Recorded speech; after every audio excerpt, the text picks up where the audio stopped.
Assalamualaikum. Entah apa yang ada di otak Visinema selama ini. Niat apa enggak sih bikin film? Di saat yang lain pada sibuk bikin film horor, bisa-bisanya bikin film full action. Bisa-bisanya nongol di ujung tahun begini. Otaknya kemana? Kenapa nggak dari kemarin dirilisnya?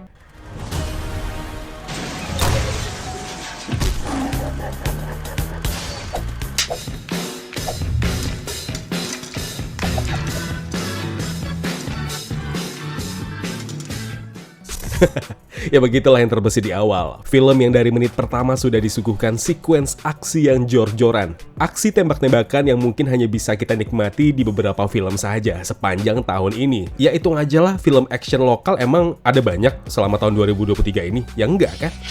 Sepanjang tahun 2023 ini kan perfilman Indonesia itu dikuasai sama genre horor. Dan kenikmatan itu pelan-pelan sirna. Dan yang sebenarnya kita butuhkan saat ini adalah film-film yang seperti 13 Bom di Jakarta ini.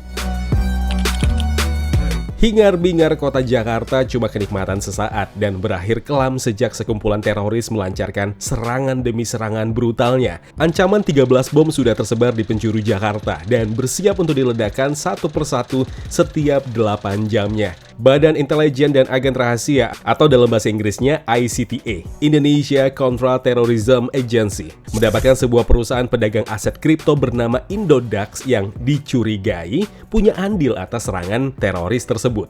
Oscar yang diperankan Chico Kurniawan dan William yang diperankan Ardhito Pramono, sang pendiri Indodax, dianggap terlibat. Sementara itu pemimpin kelompok teroris, Arok, yang diperankan Rio Dewanto, masih tetap dengan misinya. Teror bom di Jakarta yang dilakukannya membuat ICTA atau Indonesia Counter-Terrorism Agency ini akhirnya ketar-ketir.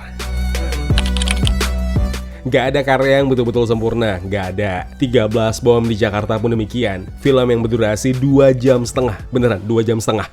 Sequence aksi yang padat dari awal sampai akhir. Ternyata masih punya sisi lemah sedikit soal pengembangan cerita dan karakter yang solid.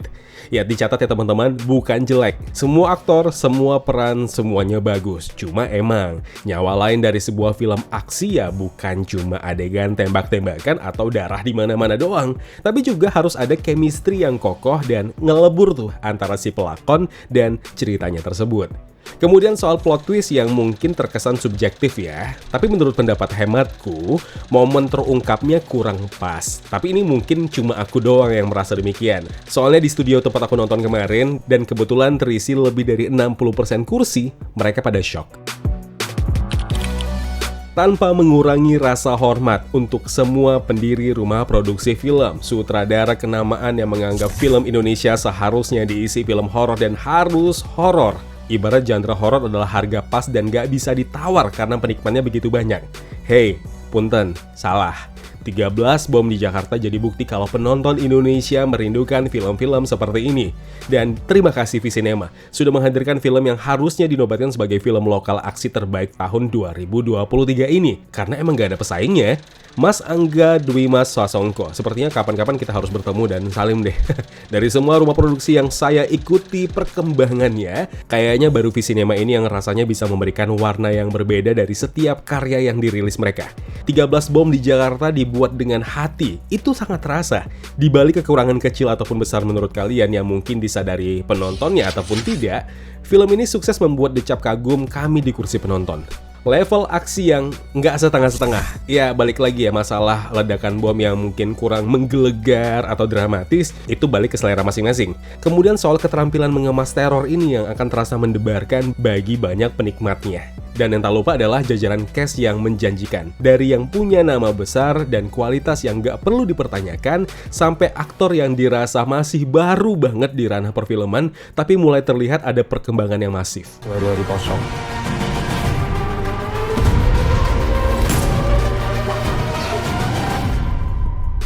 Film 13 Bom di Jakarta adalah bukti kalau perfilman Indonesia bukan cuma horor. Aku ulangi lagi, bukan cuma horor. Selagi digarap dengan niat dan mau jadi peka untuk melihat potensi dan minat penonton sebenarnya seperti apa, jelas penonton akan cerdas memilih film apa yang bagus buat mereka. V-Cinema punya bakat ini, aku percaya itu. Kalian bisa mengembalikan citra gemilang The Raid yang selalu dikagumi penikmat film lokal sebagai film laga terbaik. Dan kalau sampai V-Cinema berhasil mewujudkan itu, film-film seperti Mencuri Raden Saleh, 13 Bom di Jakarta, dan judul-judul film lainnya akan masuk dalam daftar film-film terbaik dan berkesan yang pernah ditonton penonton Indonesia. Aku jamin itu.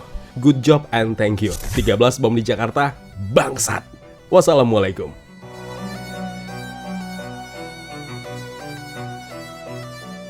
Ya kawan-kawan, terima kasih telah menonton video review ini. Jangan lupa klik tombol like-nya kalau kalian suka, klik tombol dislike kalau tidak suka.